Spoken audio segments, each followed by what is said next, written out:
welcome back to our podcast, the travel podcast where we take you places before you even pack your bags.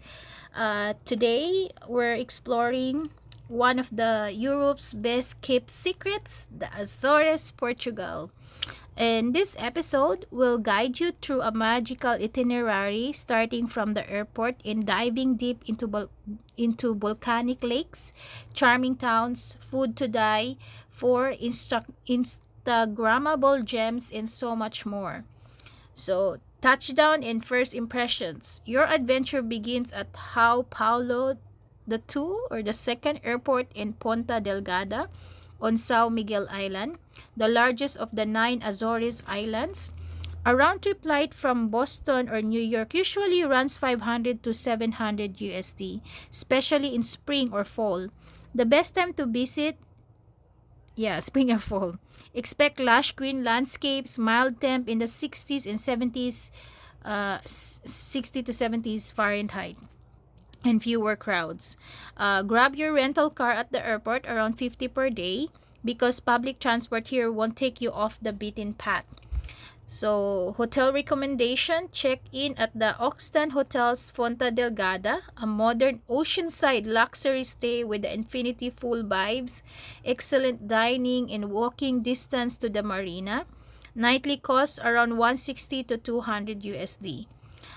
Ponta Delgada and Pink Street. So begin with a walking tour of Ponta Delgada. While Lisbon has the famous Pink Street, the Azores version is more subtle.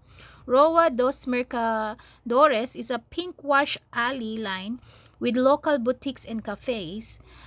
It's a great place for your first photo op. Capture the pastel buildings against the basalt stone streets.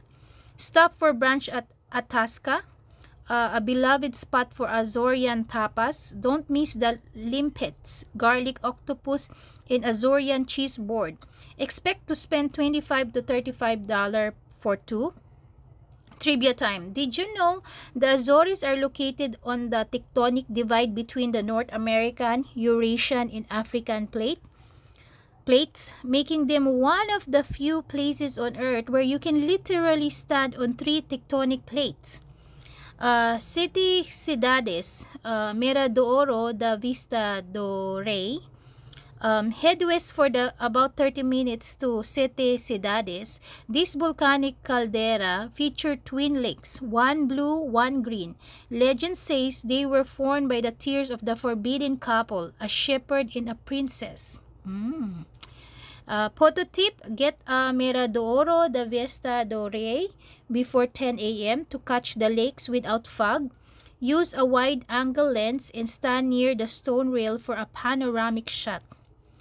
Hike the 7.5-kilometer trail around the caldera if you're up for it. It's moderately easy and will take around 2 hours. Lunch recommendation, drive down to Green Love, a health-conscious cafe in the village offering bowls, smoothies, and local tea. About 20 for two.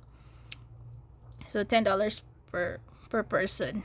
Then next, the Peraria and secret swim spots. Next, drive to Termas de Peraria, a natural hot spring located in the ocean.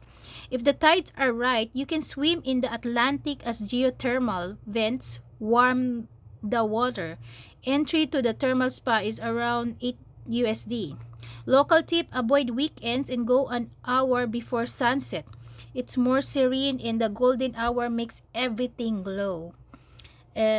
Next to Fornas Geothermal Wonderland. On day 2, head east to Fornas, a town known for its bubbling geothermal fields.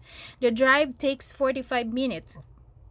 Check into Terra Nostra Garden Hotel, which includes access to its stunning hot spring surrounded by a botanical garden, 170 USD per night. Lunch highlight, try the traditional Cocido das Fornas, a meat and veggie stew slow cook underground using volcanic steam. Order it at Tony's restaurant, around 30 for two.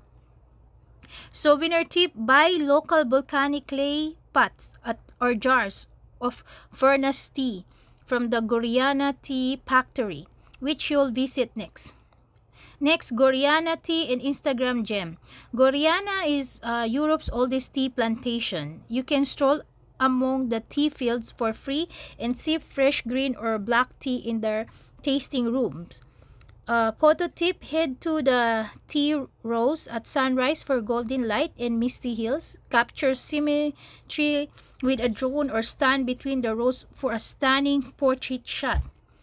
Lagoa de Fogo, the wild one. On your third day, hike up to Lagoa de Fogo, Lake of Fire. It's the most remote of São Miguel's volcanic lakes. The trail is steep but breathtaking. Pack a picnic and sit by the lake shore. You'll likely see few people, making it perfect for drone shot and peaceful vibes. Trivia break. The Azores are one of the few places in Europe where wild hydrangeas grow in abundance. In summer, the roads are lined with these blue and pink blossoms, adding bursts of color to every vista.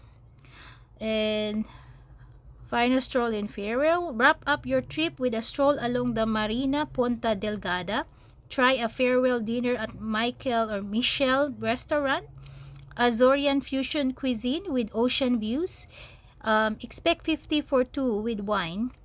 And souvenir tip, pick up a bottle of pineapple liquor, locally made with fruit grown in São Miguel's greenhouses. A 375 ml bottle costs around $12. Total cost breakdown. Here's a sample of 3 nights, 4-day cost breakdown for 2 people. Flight 1,200, car rental 200, hotel 600, food drink 250, activities entrance fee 100, souvenirs 50, fuel and miscellaneous 60, approximately 2,460 USD. So the Azores are not just a destination; they're a dreamscape where nature and culture dance together. It's lush, it's wild, it's peaceful, and somehow still under the radar. If you're craving connection to the earth, to yourself, to a more sustainable way of travel, this is your sign to book that ticket. Thank you for joining us on this podcast. Don't forget to follow, subscribe, and share this episode with your travel crew. And please leave a comment on the comment section. And if you want to um, cover some travel tips in the future, please add it to the comment as well. Until next time, and 8 lago, ciao!